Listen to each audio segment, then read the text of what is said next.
Now we're recording. Roger-Manchin is, I don't know, he's the only guy I've known who installs art with a helicopter. And, you know, I mean, I've seen this done, and this guy has all of the most exciting tools that any art installer could want. When the Boteros were being installed in Chicago along Michigan Avenue, and I'm imagining those things weighed over a ton, but Roger could tell us, they were put onto the pedestals from helicopters.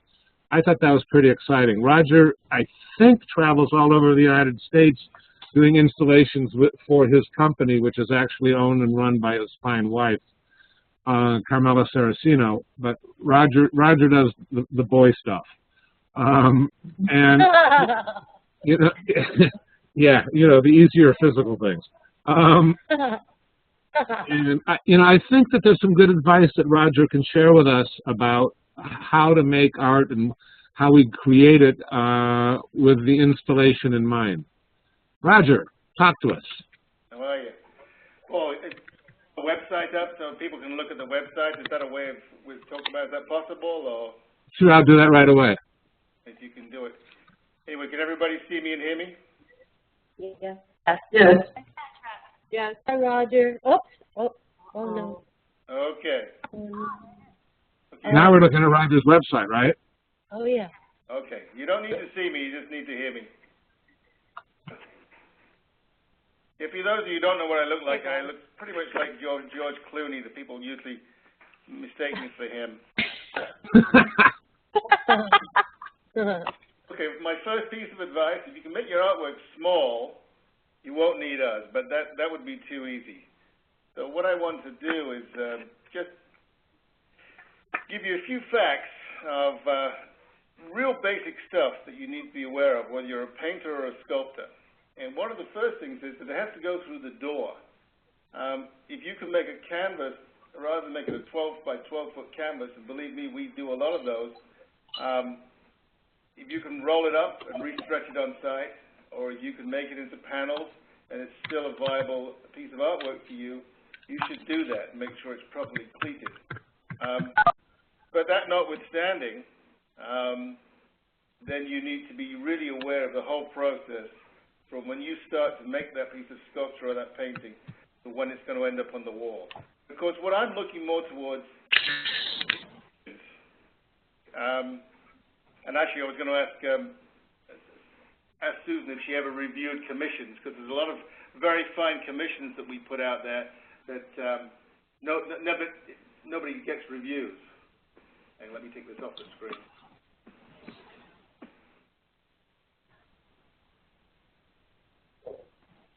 Okay.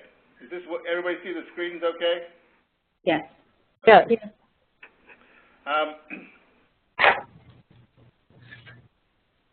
So you need to know, this is some real basic stuff.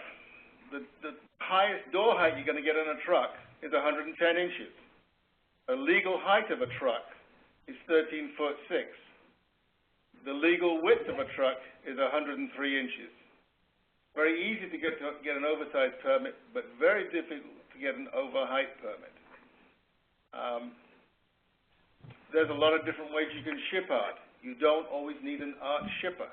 You don't always need art-curators. You don't always need air ride, and you don't always need climate control. If you're making an outdoor sculpture, you don't need climate control. You don't necessarily need air ride if you're just going across town. And again, you are going to develop over time relationships with various installers and curators and people around the country, and there's some very good people in Chicago. In fact, in all the major cities in the U.S., there's some very good art handling people. Riggers less so. We build our relationships with various rigging companies. What's a rigger, Roger? Pardon? What's a rigger? A rigger is basically the person who actually attaches the lifting straps to the artifact that needs to be lifted. The trucker is the trucking company is actually does the transport, but we, Methods and Materials, focuses on getting the pieces off the truck and into the space or onto the ground or wherever they need to go on behalf of the artist. And I think our principal role is to take the sort of artist in one hand, or the curator in one hand, and the trucker or the crane operator in the other, and we're going to go through this together. I think Mary knows from experience that that's what I tried to do with her project a few years ago. I wanted a helicopter. I'll do a helicopter for your next one, Mary. Thank you. So let me see. Notes here. When you are at the stage of having a commission, and you contact an art moving company or an installation company like ours, the first thing we're going to ask you is about the material and the weight and the dimensions of the piece. If it's a painting, we're going to ask you what type of paint it is, what the stretch is like, how many sections it's in, even what the stretch is made from. And one of the things we often want to do is actually a site visit. We're going to want to go to the site and see where the artwork's going to go. If possible, we want to come to your studio and we want to see your work. And the sooner we can get involved with the planning stages, often before a building is even built, that can be very, very helpful. Ooh, swarthy. Oh, I don't have control of this, do I? No, I do. I could give you control, but no, I have it. Be nice, Roger. But from our perspective, I actually think our job is a lot easier than Susan's. In fact, I like the blur between art and science. From our perspective, we are looking at installing objects, and we treat them all with the same amount of respect, whether it's an Ellsworth Kelly or a young artist with their very first commission. They're all the same importance to us, and they can all hurt us the same way. Believe me, a very expensive piece of art a very cheap piece of art, a very cheap, heavy piece of art can hurt you just as badly as a priceless piece of art. So we treat them all the same. In fact, some of the coolest stuff we ever installed actually has not been sculpture. We had a tsunami buoy in the shop a couple of years ago that washed up on the shores of Alaska and came to us to be mounted. And we built a mount for the Science Storms exhibit, which is currently the Museum of Science and Industry. And we, as a result, we installed a lot of other pieces in that show. So again, we weren't really looking at it from a sculpture perspective. It was just a really cool thing. And I think that's how we look at most of the pieces that we do. Answer questions than I am to just give out a lot of information, because I think it's quite specific to a lot of you listening, and I don't really want to get overly involved with just going on and on about large installations. For some of us, some of the large installations are actually pretty easy. You just get a big crane, and it's a big piece of steel sculpture. They're not particularly interesting. But when we get involved with like putting dinosaurs together, or the projects we're now doing a lot around the airports around the country, where there's a lot of steering involved and a lot of planning, and we do all the calculations for the hanging of these artworks, that's when it gets really, it gets pretty cool. I have a question for you. To meet some very, very interesting artists, and some of whom we don't like very much at all. Some of the most interesting artists are the biggest assholes. But yeah, I'm installing the artwork. Once the artwork's installed, we don't have to worry about the artist, and they usually come back to us for future installations anyway. But Mary, was that you who had a question? Yeah, Roger, do you have a favorite source for really beautiful exotic fasteners and things like that? Well, there are a lot of different companies that make fasteners out there. I think we've put together such a hardware store now within the shop over the last 20 years. I think we are our best source for hardware. In many respects, you can't beat Master Car. I even have a copy next to my bed, believe it or not, and I read it like a novel. Yeah, I like them. You don't know McMaster? Tell them again, McMaster Car. McMaster dash Car. C-A-R-R. C-A-R-R, yes. They're a Chicago-based distribution company. For the most part, if they don't have it, it doesn't exist. And I would say that applies for about 95% of the stuff that I'm looking for. But we do buy a lot of stuff online. We have a stainless supplier of hanging hardware called Griplock out of Los Angeles. And if I got Judith involved, she'd give me all the other hardware that people would be fine. And a lot of people. Gridlock, you say? Chicago's actually a great place for hardware. Did you say Gridlock in Los Angeles? Griplock. Gridlock? Spell it. Griplock. Grip. Got it. Griplock. Okay. Thank you. So keep coming with the questions, guys. Yeah, Amber, I want to hear some questions from Amber.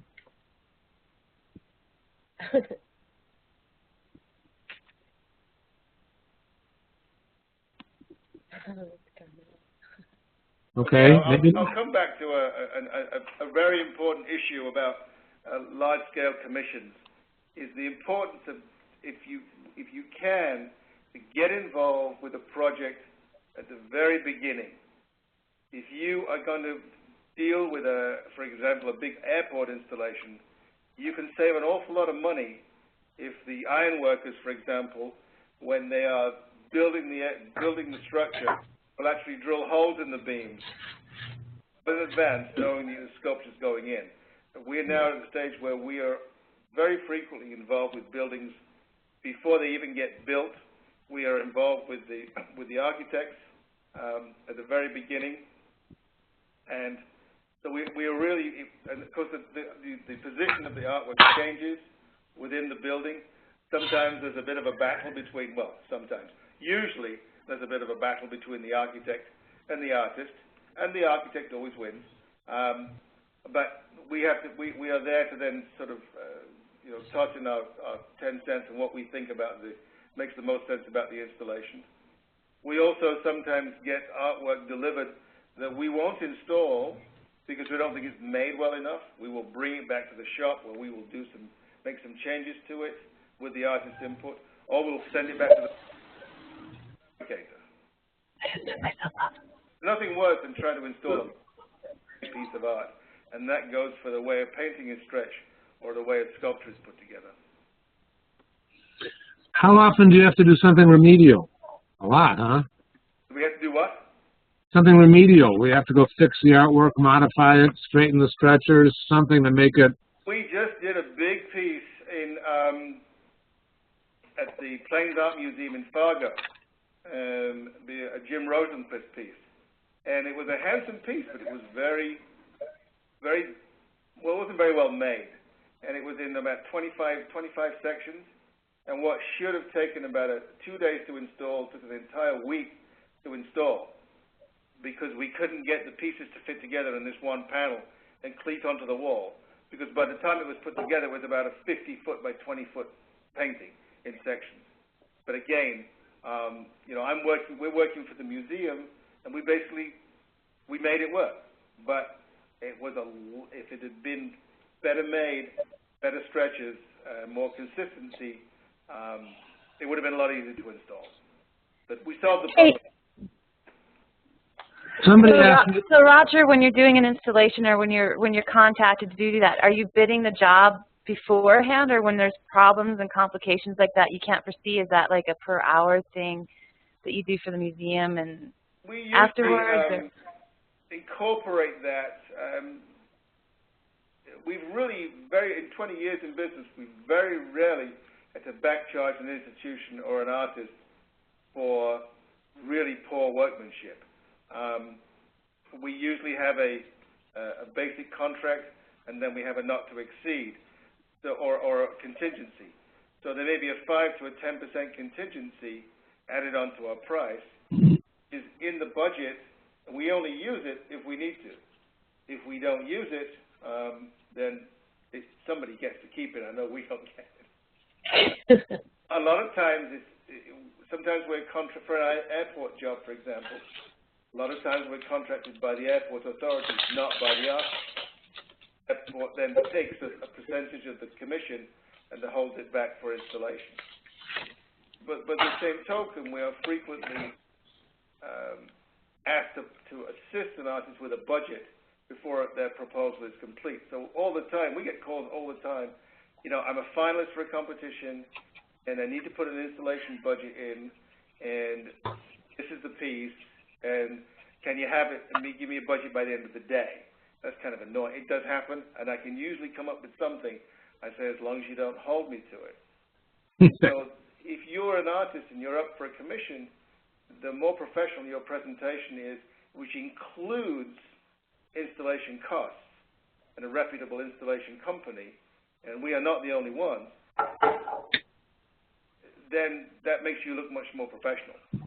And when you're doing that presentation, you know, you're up for a, you know, $100,000 commission. You don't tell them it's going to cost $5,000 to install, because it's not. How much time do you need? Pardon me? To do a proper job? It depends on the complexity of the project. One of the artists we work with constantly now is Kendall Buster. I don't know if everybody knows, familiar with her work. She's out of Richmond, Virginia, and she's done a lot of hanging pieces in various parts of the country. We get involved with Kendall's projects 2 or 3 years ahead. And we're doing one in San Francisco right now, which has required an awful lot of planning and engineering and calculations. But if you were to call me and say, I'm a finalist for this, I would like a few days, I can usually put together some numbers pretty quickly. But the less time you give me, the less accurate that's going to be. I hate to do is that if I tell you our costs are going to be $5,000 and they end up being 10, I'd much prefer to tell you it's 10 and it turns out to be 5, because you're putting together an initial budget. That's one of the things I hate the most. I do not like to start, you know, adding up costs at the end of the job. What do you like the best about your job? It's unpredictability and the responsibility that goes with it. Have you ever had any? Have you ever had any significant losses? No. You mean have we lost money or losses of artwork? I've helped you lose money. I'm sure of that. But no, losses of artwork. No, we've never had any significant losses of artwork. We had a big when we did the Gene Heistein piece years ago at the MCA. It rolled over when I rigged it, and it banged against the side of the crane. The artwork was fine. It made a big dent in the side of the crane, and we had to bash it out with a sledgehammer to get the crane moving again. But the artwork was fine. We cleaned it up. Did you start your... No problem. That's the only accidents we've had in 20 years. Beautiful. Are most of you, most of your employees are artists? Most of our employees are artists. In fact, virtually all of them trained as artists in some form or another, and a lot of them went through the Art Institute. So that's not always a good thing. And I would actually love to get some more people who actually aren't art trained to bring a fresher perspective. Are the artists who work with you, is there some relationship between their artistic training and the rigging that they do with you, or is it frequently just their artists? I think that the artists, having the art training gives them it makes it for a much empathetic and sympathetic background working directly with the artists. There's no doubt about that. I've taken union riggers and tried to make them into art riggers, and it hasn't really worked that very well.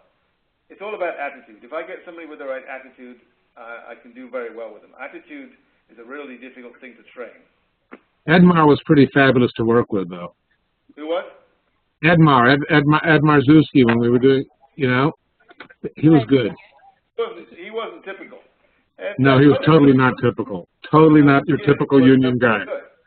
A lot of times, particularly in Chicago, on the city projects, we have to use some iron workers from Local 63, and we've got half a dozen guys that we like, and when we need them, we ask for them.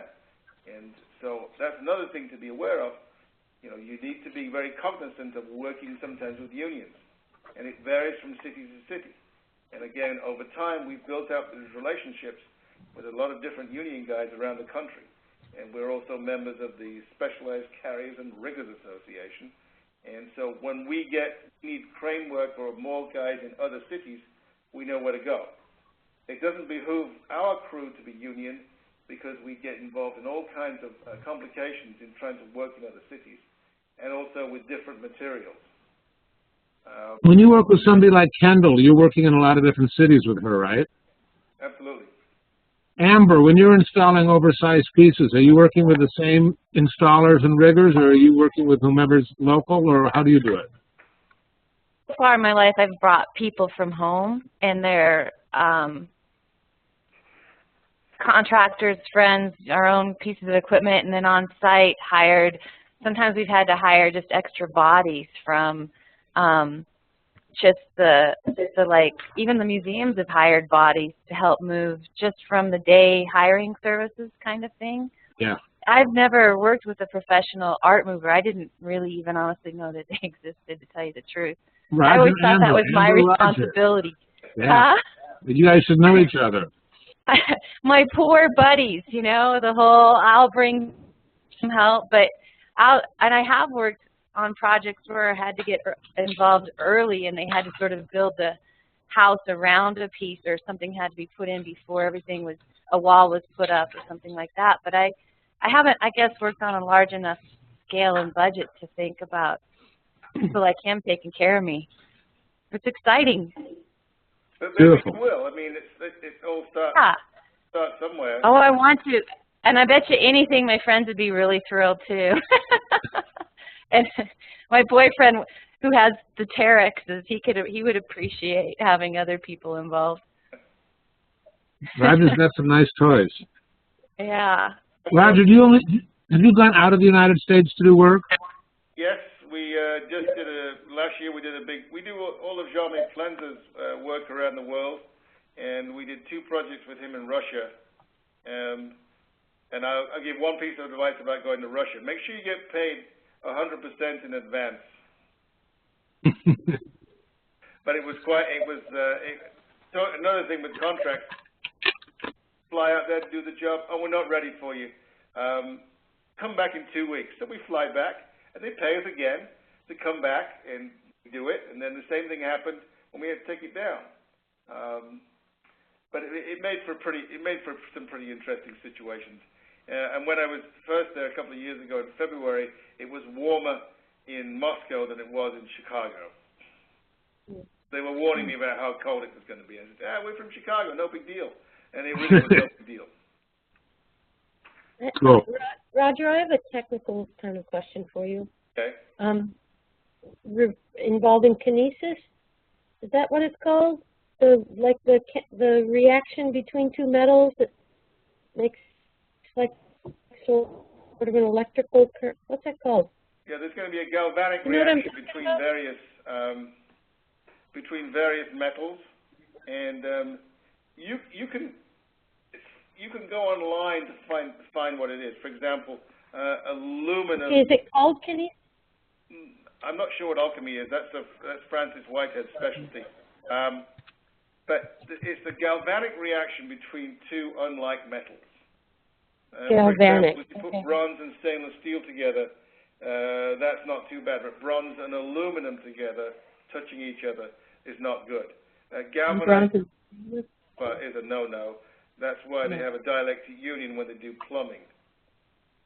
So you really need to, that's actually a good point, and you need to be aware of that. We move a lot of sculptures that have been a stainless steel sculpture that's been bolted down to concrete with regular ferrous bolts, and over time the bolts rust out. They should have used stainless steel anchors in the first place. Then people use stainless steel and they over-tighten the nuts, and you can't do that with stainless steel like you can in regular steel. They just seize up. It's flexible. Oh no, stainless steel is strong, but it's very brittle. So if you tighten up the nuts, they will seize up, and you'll never get them out. So galvanic. So should I Google galvanic reaction? Google will tell you about galvanic reactions. Okay. Yeah. Thank you. And galvanization was named, as an obscure point here, was named for a guy named Luigi Galvini from Bologna. So if you're ever in Bologna, you'll see a statue of Luigi Galvini, who invented galvanization and actually discovered the galvanic process between metals. Thank you. Molto grazie. Roger, if an artist contracts with you to have you move a big piece of theirs and do an installation, during that moving and installing process, is there insurance covered by you then? Or I've always had to like double my insurance during times like that. Because it's been on me. We have liability insurance, we have umbrella coverage, we have workman's comp for all of our employees, and we also have something called Unhook Insurance, which covers the first, I think, $200,000 or $300,000 worth of damage that we might do to the sculpture while it's under our care, custody, and control. We don't insure the artwork per se. We can, but that's really the responsibility of the buyers and the artists. We're not an insurance company, but we can provide that insurance for people. For example, if I drop your sculpture on you or installing it, the damage to you will be covered by us, but the damage to you, to the sculpture, would not be covered by us, except for the first $250,000 worth of damage. I see. Yeah. It takes me a long time to work it out, and you know, thank God I have Judith in the office, Paul. I always tell her, she's the one with the MBA. You know how to deal with all this stuff, because it's gobbledygook to me. Judith worked for me for 8 years before she went to work for somebody else, and then she went for 8 years, and then she went to Roger. Yeah. So, yeah. So I've had her for about 5 years now. Does it mean that I'm only going to get her for 3 more? That's probably right. That's about it. 8 years of Judy's a lot. That to be aware of having to take drug tests. When we get big commissions, a lot of times on with construction companies, or where we're on a job site, a museum, or like for example, when we did the Boston wing at the Art Institute, it was when we brought in the Charles Ray piece. It was still a Turner construction site. Everybody had to take a drug test and pass the drug test so they could get on site. I say that we had a situation once with an artist in Milwaukee, and she didn't pass the drug test. So, and it was a site-specific piece. She had to run the whole job, and everybody was warned that for the job because they're going to make you take a test. So, I just thought I'd throw that in there. Something that the artists sometimes. Interesting. Mm-hmm. And I've got a little book here I'm going to hold up. Have you got me now, or are you on the website? I'm looking at you. All right. This little book, which we'll send you if you email us, is Glover's Pocket Reference Guide, and it's full of really obscure but important facts about materials. Makes some great reading. The hand signals for cranes, to career codes, to everything you can think of. It'll tell you the weight of everything. What is the book called, Roger? Glover's Pocket Reference. Everyone should have one. Would you spell it, please? Glover, the author is Thomas Glover, Glover.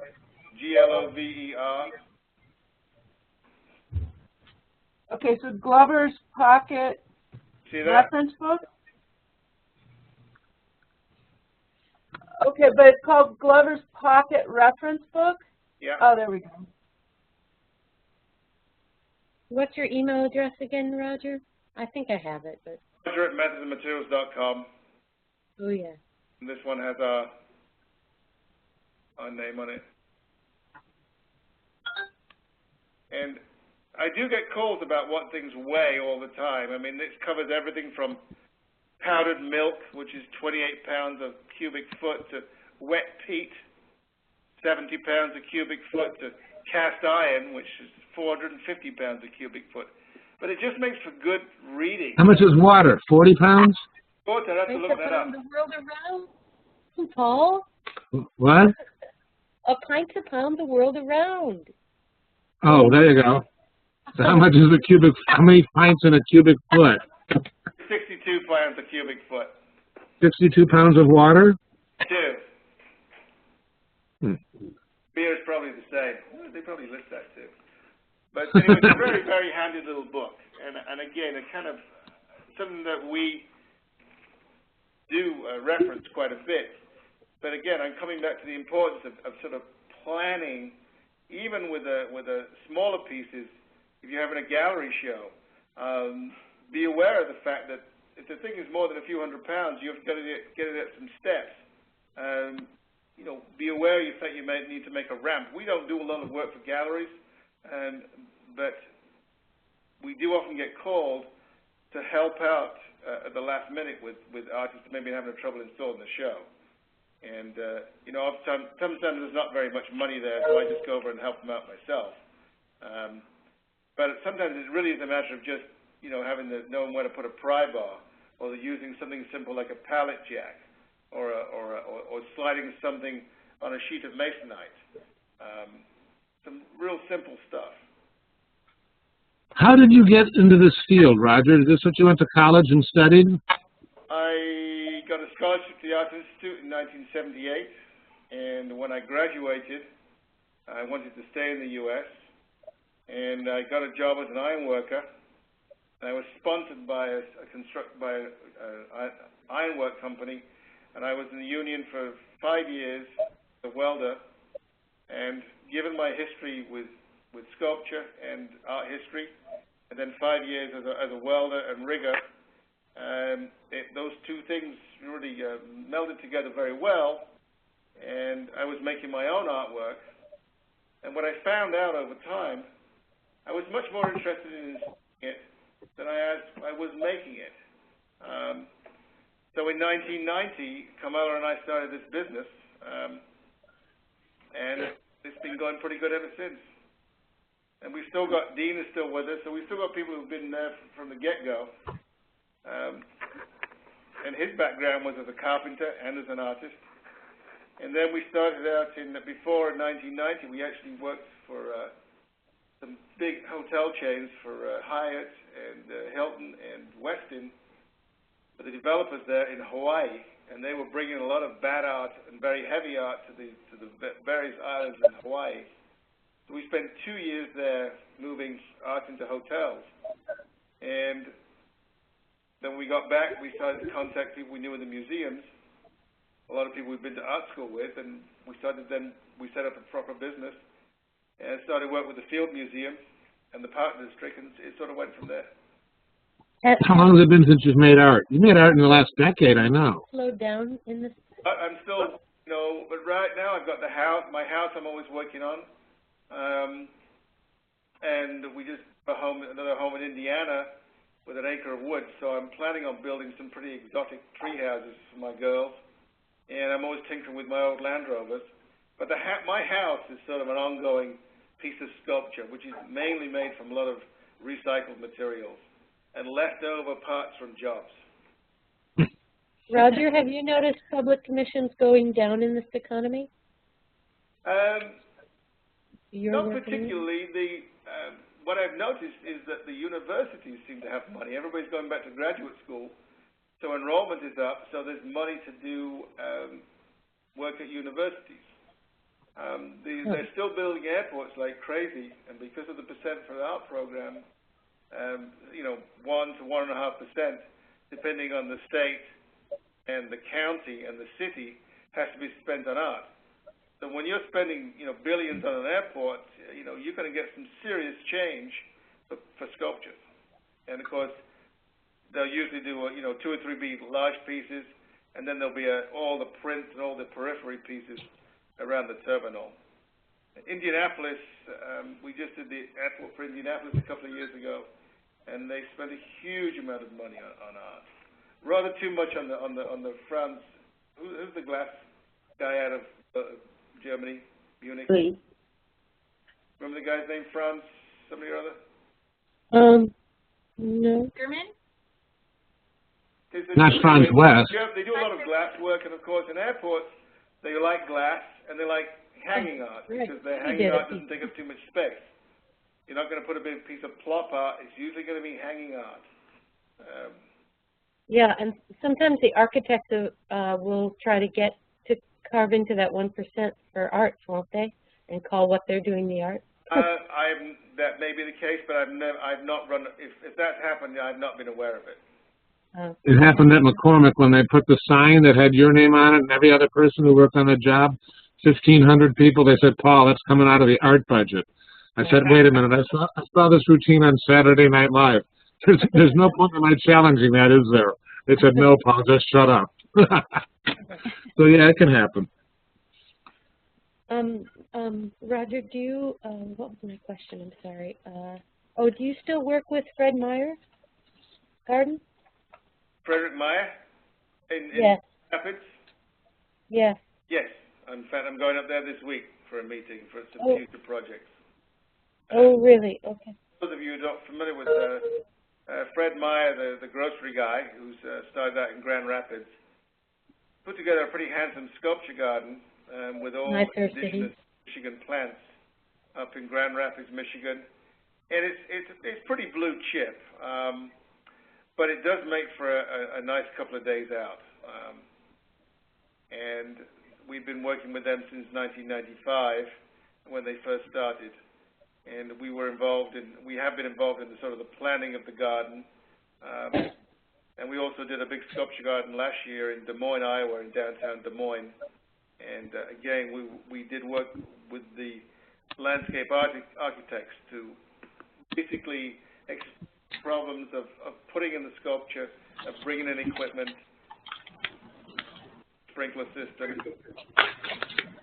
for more work to be added later on without having to, as we went. So it's surprising how many landscape architects not really, they kind of have tunnel vision. They think about what it's going to look like. They don't really necessarily think about how the sculpture is actually going to get to that site, unless, of course, you use a helicopter, which I would add is not the way to install artwork. Great for bronze and things that can bounce around a little bit, but if you were bringing in a marble piece of sculpture, it would be a mosaic within a few minutes. So. Victoria, what did you do in installing your big shovel piece in the state of Washington? How did you work that out? Well, it was made at a foundry, and then there was a giant flatbed truck that it was laid down on, and it's 35 feet tall, but it was shipped out there on the flatbed truck, and then the City of Seattle actually had the rigging. They had the installation people there to install it for me, so I didn't have to hire anybody. Would you have done it differently next time around with the same piece, or would you do it the same way that you did it? Well, it was easiest for me to do it that way, so I would do it that way, yeah. Did you make it in sections and it was assembled on site, or was it all in one piece from the get-go? All in one piece. And wow. The fact that the city had the installers was really nice. I didn't have to deal with that. No, totally. But hopefully the installers were involved with maybe going to was it made at a foundry? Victoria? Yes, it was made at a, yeah. At Walla Walla? Yeah, it was made at, actually here outside of Chicago, in Oregon, Illinois. Oh, yeah. Art Castings of Illinois is who did it. Oh, wow, with Harry. Yeah. With Harry, yeah. But, again, the city of Seattle obviously had a relationship with these guys that we used out there. They had a full level with them. And right, that's exactly what happened. They actually hired the guys out there that have a similar business that you have, exactly. They're a company called Art Tech? It might have been Art Tech. Right. Yeah. Who's the head guy there? Victoria, I wanted to say something really quickly because you said that you worked really a long time on that project, and so you didn't make very much money, I gather. It happened to me on my first big public artwork too, and I didn't know what I was how to allocate for artist fees on that budget. And after that project, someone advised me that as soon as you're given the budget that whoever's sponsoring the project gives you, you immediately just carve off 15 to 20%. Just carve that off because that's going to be your artist fee, and that's that's a way of securing that. And then you start after that with the number that's left, and you start talking about what you can do for them in your commission. I see. Good idea. I used to hear it was a third, a third, a third. Basically, a third. Yeah, me too. A third for materials and a third for installation. And if the artists can do all their own installation, then they get 2/3. Everybody's going to, approach this in a different way. I've seen a lot of artists really go over budget a lot of times because they spent too much money on the fabrication, and there wasn't, and then they forget about themselves, and this happens a lot. Way too much. They just want to see their dream realized, so it's easy to understand. But also, if you're working within a limited budget, that's a problem too. And we ran into so many problems with this sculpture. It ran way over budget because of the problems that happened. Mm. Well, that's the reason to get involved with a company like Methods and Materials or Art Tech, or there's a company we work with out of Oakland, at our Fine Arts, or on the East Coast we work with more specialized. Get these people involved early to really help you through some of those stages. I mean, just so you're aware of the problem as you go. And sometimes we've been able to say to an artist, if you make this in 2 sections, you make it a little bit narrower, or something like this. These kind of things. Make some slight changes to it. Or if you can get it done 3 months early, we can bring it in at this stage before they've built this wall, for example. And we're very savvy about those kind of situations, and particularly for us, a lot of experience. Don't necessarily try to be your own project manager. If there's not the money to have a project manager, then you hire us because we don't charge for. We should for being a project manager, but we don't. Yeah, I wish I had talked to you, but there were problems with the construction of it, with the foundry, with the people that made the foam understructure, with the engineer. The engineer did it wrong. There were things that the foundry did wrong. It was just problem after problem. It was amazing. Well, there are advantages to having a foundry nearby. Unfortunately, there's not a plethora of foundries around the Chicago area. A lot of artwork. I don't know why. Are you aware? Is anybody else aware of a lot of other art foundries around Chicago? It used to be. It used to be, yeah, but not anymore. Do you know True Form? Yeah, True Form is a friend of mine, and he's here in Chicago. Marshall's wonderful. He was a student of mine. I love him. Oh, I've lost you. Oh, no. We hear you, Mary. We still hear you, Mary. We can't see you, but. Oh yeah. Anyway, I don't know the state of True Form Productions, but I would recommend looking into them anyway. I'm wondering if there's some people who haven't spoken yet tonight, like Eric. Eric, you got anything you want to say? No, but this has been really informative. I'm writing down tons of notes. Okay, who else have we not heard from? Christopher, we haven't heard from you tonight. You notice we're talking about big, heavy sculpture, and it's the girls that are talking about it? I noticed. I do have a question about works that are in between very large installations and works that would go in a commercial space or a residence that are pretty complex to install. Is that usually the artist's responsibility to do that, or would artists or collectors hire you to do that, Roger? Again, it varies from, if we have a lot of work that comes to us from Europe that is purchased by Chicago area collectors, and we are then become responsible for solving the problems. Again, I try to get as much information up front, but for some of our regular clients, we know their homes pretty well. artists, they tend to get more involved. Probably a collaborative effort between the buyer and the artist. And we will, we want to participate as much as you need us to help you out. We've got quite a depth of knowledge here, and again, any of you can feel free to call me anytime. There's also what Roger's pointing out here, but by extension, there are a lot of people working in the art world that are sort of working in the shadows. I mean, only a year ago did I become aware of a company that full-time goes around cleaning people's outdoor sculptures, and checks the condition of them and will repatina something if it needs to be done like that. There are people that do that. There are people that are artists' business partners, and some of those people do it full-time, and some of them do it, like only one day a week, but are working with a different artist each day.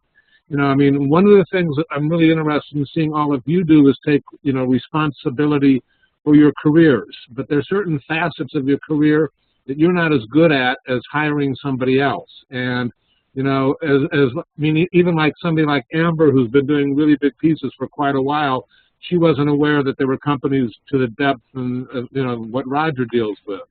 So that, if there are things that you don't want to do, or if there's things that God, I wish I had someone to do thus and such, raise the question. I bet you a lot of these people exist out there that you haven't necessarily thought of.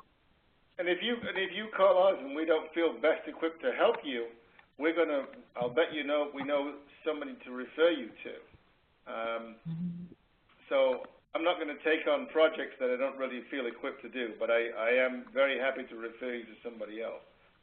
That's another facet too. Like what Roger's saying is all of us, the experts that are talking to us, and all of us as artists, we care about art. And you're going to discover that some of these people that you think have a right to be standoffish, or you expect them to be standoffish, if you tell them, I've got a question about the well-being of my art or somebody else's art, they're there to help you deal with that issue. Yeah, and again, don't be afraid to ask. Paul referred to the people that do repatinas and cleaning. I often ask questions about a cleaning program. What money do you have in your budget to clean the artwork? What about these cables these 300 cables? How do we clean them? And they're going to be fine for a few years, but they're in an airport lobby. They're going to collect dust. We address those sort of issues. They will sometimes appropriate money cleaning. We have several pieces that we do clean periodically. But some that we even recommend, and we've done it a couple of times, but only in private residences, and hanging artwork on chandelier winches. We press it, and it's with a remote control. We actually did an Anish Kapoor for a private client in Nashville, and one of my favorite names was Spook Stream, and he bought this 3 chandelier winches in the attic with little cables that came down, and we rolled the piece in the front door, made the connection, pressed the remote control, it rose it right out of the crate, and we rose it to the height that he wanted it. We could then adjust the pitch, and that's the way it was. When the cleaning lady needed to clean it, with the remote control, press the button, lower it down, clean it, and send it back up again. And most times it's not as exotic as that, but it was a great solution to a problem. That's cool. Yeah. All right, who else have we not heard from tonight? Kimberly, you want to ask anything? I don't think so. Can you guys hear me? Yes, we can hear you fine. Oh, great. The only question that I had for Roger was just about working with Chicago unions, but you answered that a few minutes ago. I have experience working with them at the Chicago Symphony Orchestra, and proved to be difficult at times. And so I think that, I feel for you in working with them. What we do, we usually contact the business agent first and tell them what we're doing. You have to understand, it's one of those things, sometimes the rules of engagement are not terribly clear, and I used to believe in the old adage that it was easier to get forgiveness than permission, but that's not always the case with the union guys. So if you go and talk to them in advance, explain what you're doing, and say, you're going to give me one guy to help us, that usually will smooth things over depending on what it is. A lot of times, if it's a one-day job, they don't really care. But if they've got guys sitting on the bench in the hall, and you're bringing a crew of art students in for 2 weeks to do what they think is their work, they can create a problem. And I don't think in the light of the current economic times this is going to get any easier. And Chicago's one of the worst places. I find it easier in New York than in Chicago. Really? It's my hometown, so to speak. Wow. Bill McBride, did you want to ask a question of Roger? No, thanks. Very interesting and useful, but no questions. Okay. Did you hear me? Yes, got it. Okay. And I said no questions. Got that too. Thank you.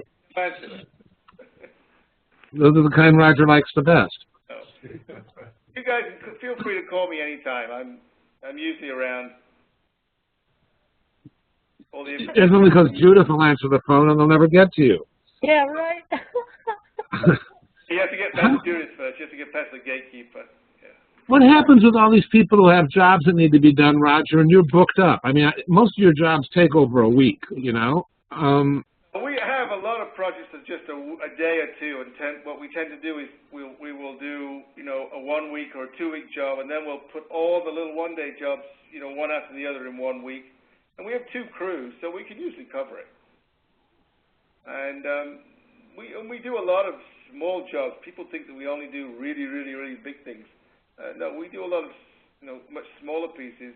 We just, for example, I mean, maybe these people will call you up more often if you give them examples of what small is. I mean, things like we just removed some big glass pieces, some pieces about 300 pounds, and it was on the 2nd floor of somebody's home, and it had to be brought down the inside of the home from one, so like a balcony to another, and it was too awkward to bring down the stairs, so we brought our genie lift in, which is basically a little home which we can crank up and down. We used slides to move it from one to another, and then we made a ramp to slide it down the stairs, but this was a hunky piece of glass, and it was pretty hard to grab a hold of. Now, in terms of degrees of difficulty, that was much more complex and required a lot more skill and experience than maybe putting a Botero down, which may weigh 2,000 or 3,000 pounds. In that case, you just put straps around it, pick it up with a crane or the helicopter and set it down. That 300 or 400 pound piece of glass required a lot more skill and thinking and, you know, input from the whole crew, all 4 of us, to get that down from a 14-foot balcony down to the ground level and then down a set of stairs and then in the truck into the new home a few blocks down the street. But, unfortunately, that's not the sort of thing that usually makes the website, which I think it should, though. Nice that somebody's taking pictures, documenting it at all. Actually, that's good. That's good. Yeah. So we're solving problems is what we're doing. Got it. Joanne, did you have a question? Yeah. Can you hear me? Yes. Yeah. Okay. I know of a lot of artists that have not done large-scale pieces, but are interested in the idea of doing it. You ever like give, I don't know, is it possible like a tour of what you do, or just kind of, some people like, they have no idea where to begin. Okay, so for those artists that have been to art school, they may have seen some degree of fabrication, smaller scale, in the sculpture shop, in the wood shop, metal shop, and the foundry. So a lot of the fabrication skills are something that are very similar to construction and building skills. But when it comes to actually making the artwork, if you get a commission for a piece, an idea for a piece, start off with a little model, out of paper, make it out of cardboard, and then come to somebody like us, and we'll give you some ideas of how it can actually be fabricated. But sometimes people start off with the wrong material. If the material is not an intrinsic part of the artwork, you can probably choose a different material. Good point. I appreciate, Roger, how accessible you're making yourself. You know, I think that's a real tool that a lot of artists, I will tell all 15,000 artists I know to call you. You know, people sometimes, well, you know, we teach rigging classes at the Smithsonian, and we teach at the Campbell Center, and for various museums, and people say, well, surely you're giving away your secrets. And I'm thinking, there are really not any secrets. I'm not giving away any secrets. It really is a matter of trust. We want to build a relationship of trust with artists and institutions, and we've actually found that giving away the secrets through our teaching has actually led to an increase in our business, not a decrease in our business, because it really becomes a matter of trust. And any time an artist hires an art professional to work for them, and that art professional screws up, it reflects poorly on all of us in the business. So it's in the interest of all people do what we do to do it well and to collaborate, because the people that don't do it very well will get thinned out over time. It's true. Does that make sense? Entirely. Okay, I think I'm covered. I think we have too. Have anybody got any questions they'd like to fire at Roger before we shut down for the night? I was just wondering if he had a consultant fee, like if he has this artist consultant. It depends. I mean, I will say that I do have a fee, but I tend to be pretty flexible. It really depends what somebody wants. I mean, I do site visits, and if I have to go across to do a site visit, if I go to somebody's Chicago, I don't really charge anything. It's like a site visit. But if I travel across the country to do a site visit, it's $900 a day plus expenses. That's, again, it depends on the situation. Now, if it's a big construction company that's bringing us in, or a big law firm, we did some clients in Washington, D.C., and when I go there, I stay in the company apartment, you know, and that kind of thing. That's where they sort of set me up. I have the money. But, you know, particularly younger artists are just getting started. I'm not going to charge them unless I incur unless they're a real pain in the ass. But, exactly. Well, Roger, thank you very, very much for being, you know, you. And thank you very much for showing us your willingness and ability to share and teaching us. Okay, you're very welcome. Anytime, Paul. All right, let me share a couple of notes here. I'm going to stop recording. Roger, thank you very much, and I'm going to stop the recording.